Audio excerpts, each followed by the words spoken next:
216-578-1007 to join us live, or 800-348-1007.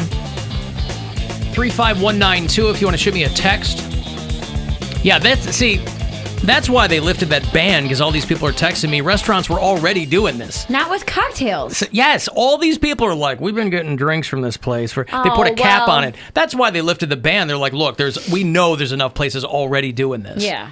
What, you going to pick up a pizza and go, hey, can I get a drink? They go, no, wink, wink. Yeah. I guess you get a little true. glass of wine with a lid on it, then, you know. So, yeah, there are all kinds of places already doing that. But now it's all above board. Now it's all legit. You have to sneak. You can get, but it makes it less fun. I was going to say, it takes it away. Yeah, it's not so much fun. Speakeasy. But speakeasy. Well, they just made it speak easier for you to take some mixed drinks out of your local, your favorite restaurant. I wanted to, curve out of there in my Mercury Mulan and not look back. Get caught by the coppers if I must. The coppers? Yeah. All right. Well, there you go. Yeah, I mean, I don't know that you could buy a case from these places, but you're like, hey, we're getting a couple of entrees. Could we buy a couple of beers? I'm sure these places were going to go, yeah. You don't know my neighborhood watering hole. What is your neighborhood watering hole? Oh, no, I don't have one. There isn't a watering hole in your neighborhood? No, there's plenty of them. In Camp's Corner, are you kidding me? I guess But there's not just one that you go to all the time. Probably, what is the one right there on the corner? Right there by... PJ's? PJ McIntyre's, yep. I had to think of it, but yeah. I thought he was a Cavs coach. That's LT Birkenstock, Bill, is who you're thinking of. No, J.B. Bickerstaff. Oh, I'm sorry. I know who it is. You're not going over to Smedley's Poundcake on the regular? I pop into all the other bars. Yeah, like come on, man. Backstage Biker bar? Smedley's is where you're going to want to hang out. Smedley's. My girlfriend likes going to jam night there. Smedley's? Yeah. Cool. I can't believe that I didn't ask Allison when she called for my luck. She called from Germany last segment. Where in Germany? Hamburg, Germany. Hamburg. Hamburg. Hamburger, Germany. Hamburger, Germany. In a long time. Hamburg. And they just had, there's an organization called the French Fireball Recovery and Interplanetary Observation Network, or FRIPOM, and they caught 3 fireballs over the exact same spot in Germany within 2 hours. And they're trying to figure out what's going on. Super nerdy, I'll grant you that. But I was fascinated by it. And here, Allison, I had her on the phone and didn't ask. Now, she might have not had any information to add for me either. But what are the chances that I would get somebody from there? Yeah, you blew it. That's how they're delivering liquor in Germany. Fireball over the city. Yeah! Fireball.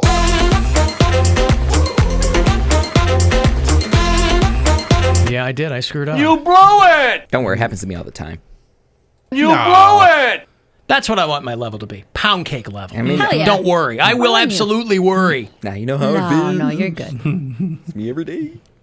No, I still don't know how that What do feels. you call a tabernacle again? A tabbernacker. Tabbernacker.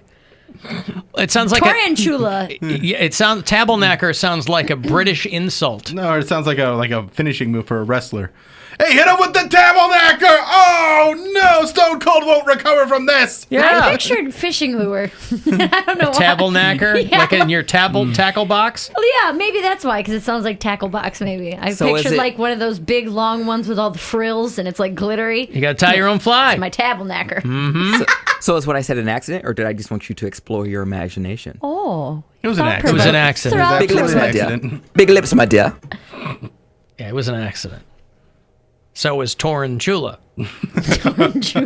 Tarantula.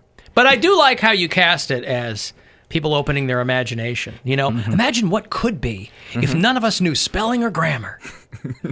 What an amazing, pronunciation or pronunciation.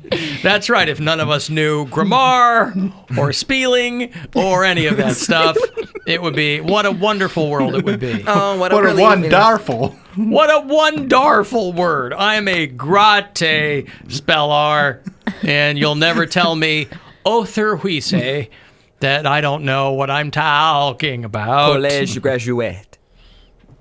Alan, I was laughing out loud yesterday in line at Costco because you guys thought Poundcake said something in French because he talks so goddamn fast all the time. He was talking about polluted air, and I thought he said plus de air. And That's your bad. It's my bad. Yeah, I'm sorry. I'm trying to get my ears to work on what comes out of your mouth. Everyone it's my else fault. heard it. No wonder he's a Trump guy. Blames everybody else. Everyone else heard it. Right. Except for you. I was the only one who said, I don't know what you said. They heard it. They didn't know. I knew what he said. Yeah, okay. I speak pretty good. You're Pound more cake. attuned to him. Yeah. I got other things going on over here. Plus de dare. I'm like, what's plus de dare? I forgot about that. Yeah. Happens to me all the time. We're all in the plus de dare. Sounds like an elite club. Sure. You going to Pluto Dare later? Exactly. They're delivering drinks. It's, the password at the bottom of the stairs is plus de dare. I've got a special edition of Prison Mail today. Dear Mama, shouldn't have did what I done. Dear Papa, getting caught with a gun. Sitting here writing down letters of hope. Praying every night that I just don't drop the soap.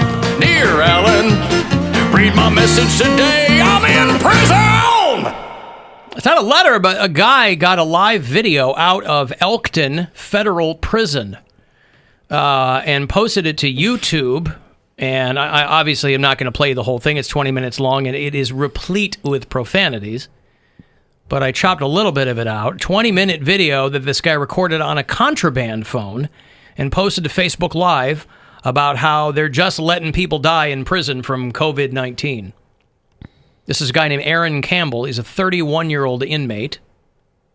And I think if people are honest with themselves, I think to a lot of people, the lowest concern on the concern ladder is probably people in prison. Or saving people in prison. I think that's how a lot of people, saving people in prison. I think Mike DeWine was talking about it today, though. You have to, because that's on his docket. I mean, he can't just let that go off to the side. Right. But did they release them? Huh? Are they releasing people from prison? I think some people are being released. Yeah. But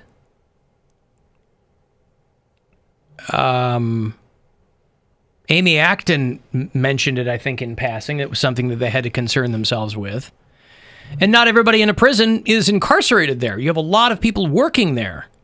So those people are worried, too. This weekend, 3 inmates out at Elkton died. 15 are in isolation, and more than 80 are in quarantine. And he's like, we can't social distance in here because we're right next to each other. Let me get you this clip.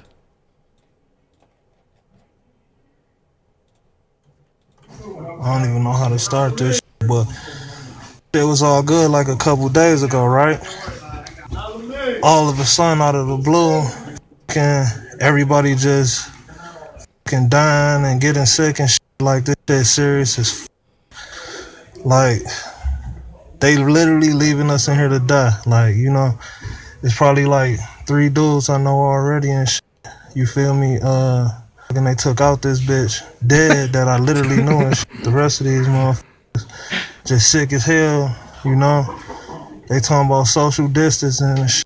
Can't even social distance and nothing, cause like. I mean, I'm not, I get the point. Yeah, you take him out this bitch. Mm-hmm. Right. Mike DeWine recommended releasing 38 of the state's 49,000 prisoners. 38? 38. Not 38,000, 38. 38.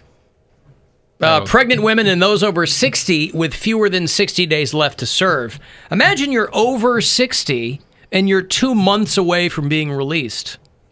I would imagine that's probably a very small portion of the incarcerated community. Plus, 38. People will set you up. If they know you're getting ready to get out, like, if I'm suffering, you're suffering too. And they'll, like, fight you or whatever. They'll try to make it look like you're causing a problem. That is certainly how you think. That's what happens. From your extensive prison career, I imagine. Or people that I know that got out the joint. Uh-huh. And they got out, right? Did they get repeatedly stabbed their last day in, is what you're saying? They were set up, yeah. Set up. How so? I think someone stole like a lunch tray or something like that, and they try to frame it for him, frame it to make it look like he did it. Right, but your friend got out. Yes. So the framing didn't work. But it was later. Yeah, it was. They added a couple months to a sentence. They added a couple of months to a sentence because somebody said that he stole a lunch tray. I don't believe any of this. Well, you can't- Don't believe any of it. Okay. You can't frame with a lunch tray because you got to cut the center out first. What was your friend in for? Oh God, I don't Your even remember. friend. I don't even remember. This sounds like a story you heard from someone else who heard it from someone else. He saw a tweet about it. I'm pretty sure. Friend of a friend of a friend story. I think his friends were stealing, and he was the getaway car, but he didn't know. That In they stole. prison? Huh? What getaway car in prison? That's what he was No, a wheelman. that's That's what what he put got him in in for. for. I thought that's what you were saying he got in trouble No, for I- while he was in. He was the worst getaway guy ever. But he didn't get away. He's like in a fake, like, like, come on, guys, jump in. He got a lighter sentence because he was the snitch, and he was like, "Well, I'm not going down for them." He was like, "They did some armed robbery, and they got into my car." Did they put them in the same jail? I don't know. Because if Didn't you, he hear? Has he never heard what happens to snitches? Well, I'm saying if they go in the same prison as the people you snitched on, they'll beat you up, right? Well, I don't think they that did doesn't that. seem safe. I think they cut him a deal like, "Listen, you're either going to get a very low sentence or no jail time at all, but you got to sing like a canary." I think at the very least you'll get beat up. Yeah, they'll beat you up. They'll beat you up. I'll tell you what, they'll give you a mild thrashing. Mm-hmm. Yeah. They're gonna hit you in the noggin. They're going to push you around a little bit. Yeah, rough them up. Table knacker. Table knacker. Give you The good old table table knacker. knacker and a mollywop. The situation at Elkton, they said, is among the worst in the entire nation. On Thursday, 3 inmates died of COVID-19. A 53-year-old, a 65-year-old, and a 76-year-old. Only Oakdale Federal Correctional in Louisiana has seen more deaths than Elkton. 5 people down there have died. So this guy posted a 20-minute video to YouTube. He risked a lot because now they're probably going to know people have cell phones in there, and Well, but this is also, for all you dinosaurs who still somehow think that for-profit prisons and hospitals are a great idea. This is what you get, because you might have read some of the stories about how a couple of the big companies that own hospitals around the country are cutting doctors' pay in the middle of all this. Because they're like, we're just not seeing as many people go into the ERs, and that's expensive. That's really our profit center right there. serious? Yes, Oh, man. because these are for-profit hospitals. So if you think that's a great idea, a time like this, turns out it's not. Wait, Alan, you're telling me that American hospitals are designed to turn profits and not just help people get well? If it is a for-profit hospital, Bill, that's exactly what I'm saying. How can you even do that? Because you're a company. Like, I get it, you're a company, but you own hospitals. And the doctors can't quit. It's not like they can. They go. can. I mean, You but can they're quit. not going. But they're not to. going to, Yeah. so you're in an impossible Oh, I hate situation. that. Got them by the short and curlies. Of course. So not even doctors they're like, well, because one of the guys with one of these companies said, well, we're technically not cutting their pay, we're cutting their hours. That's better. the same thing though. I don't understand. For-profit hospitals, and the same with for-profit prisons. You're trying to keep them full, even in a pandemic. I don't understand what you mean when you say like people aren't coming into the ER. Why wouldn't people be coming into the ER during COVID-19? Because they're taking everything. They're not seeing as many ER people come in because probably less car crashes, less it's violent crimes. it's full otherwise with COVID people. Gotcha. Right, but there's a lot of people that will go to the ER basically as their health care. So they have a cold, That's right. they have a Okay. headache, stuff like that. Do-do-do. They'll go to the I did ER. that for years. Yeah. Because they can't tell you no, and if you don't have health insurance, you don't have a lot of other options. You That's go to what I'm like saying. an urgent care or something, and this you have is- to pay them $150 to get seen. And this is why when people talk about, well, I don't want to pay for other people's health care, people who think that universal health care is a bad idea, you're paying for other people's health care because people walk into the ER as their health care. There's nothing you can, I mean, what else are you supposed to do? Right. No, I don't blame those people at all. But it's just that's why the numbers have gone down. Yeah, you're like, I'm throwing up, I have the flu, I need to get medicine. This is the only place I can go. Yeah, because the company, the one guy said, He was a doctor. He's an ER doctor. He got off a conference call, and the hospital is cutting his salary because the hospital is losing money on non-COVID patients. Wow. That's disgusting, man. That's absolutely disgusting. The coronavirus stimulus bill did provide $100 billion for hospitals. And I'm sure they'll point a lot of that toward bailing out the airlines again. Where are they getting this money? Are they like literally? I know this might be a loaded question, and I probably sound really dumb. Are they just printing it? They're borrowing now to ostensibly pay back later, but that's not going to happen. They're essentially starting to print. I mean, there are lines of credit that are open to various countries, and I think they're kind of borrowing against that. It's like, who do we owe? Like, do we owe the universe? Who designs?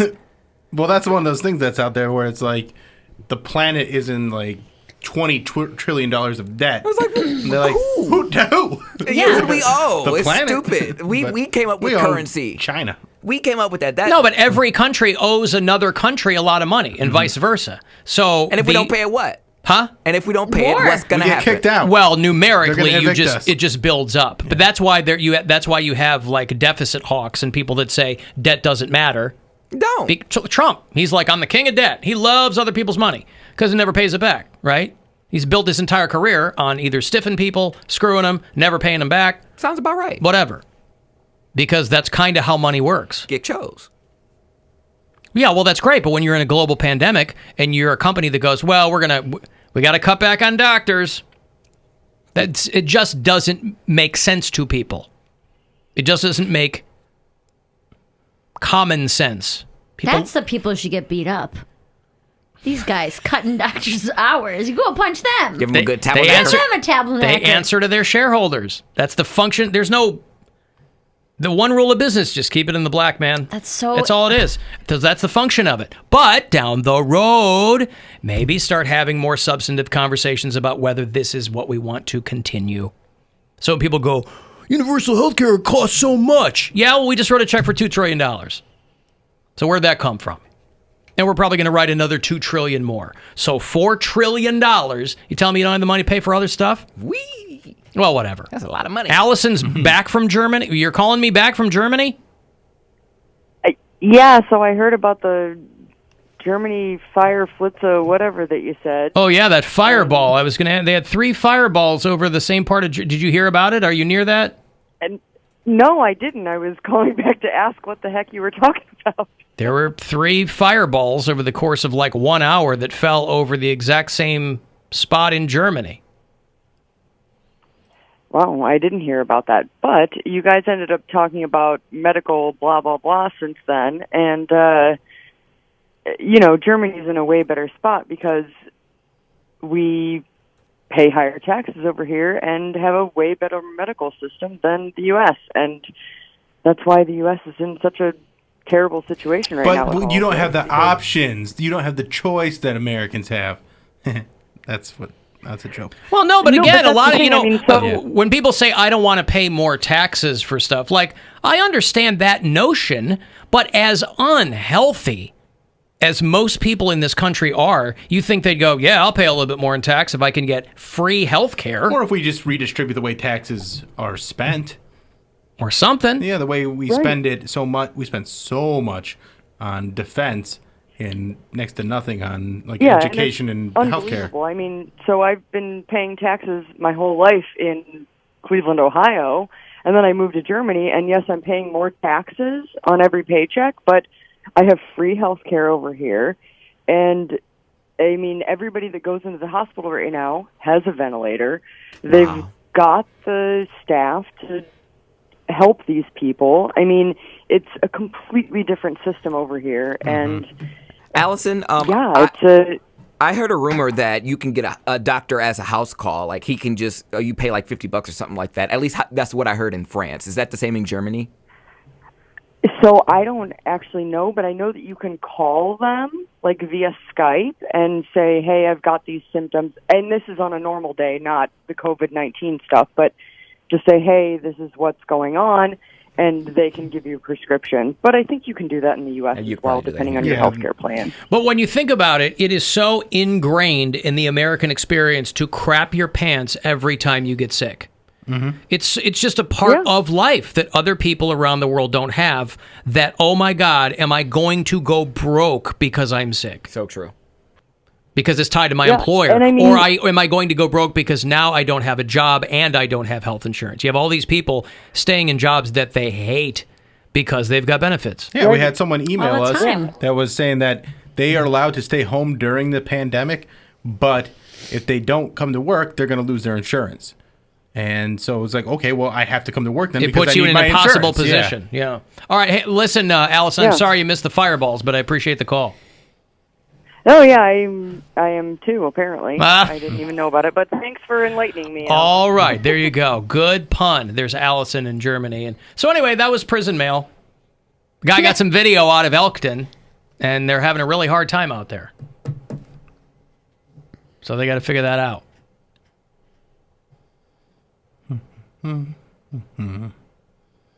Hamburger. For some guys, it's drugs. For some, it's a knife. One dude shot his dog for banging his wife. Dear Alan, read my message today. I'm in prison. Isn't Elkton where Jimmy DeMora is, by the way? Remember Jimmy DeMora? Oh, yeah. Some local scumbag who was running some Ponzi scheme. He's in that prison? I think so. Oh, cool. When they sent him up the river, I think that's where he went, yeah. Like a salmon. Alan, I believe a doctor's house call in France is called plus de dare. Yes, thank you. Thank you very much, person who texted me. All right, if you're on hold, I'll grab you on the way back. I've got to take a break. If you want to text 35192, hit us up at alancoxshow.com. The Alan Cox Show on 100.7 WMMS. And everywhere you go on our free iHeartRadio.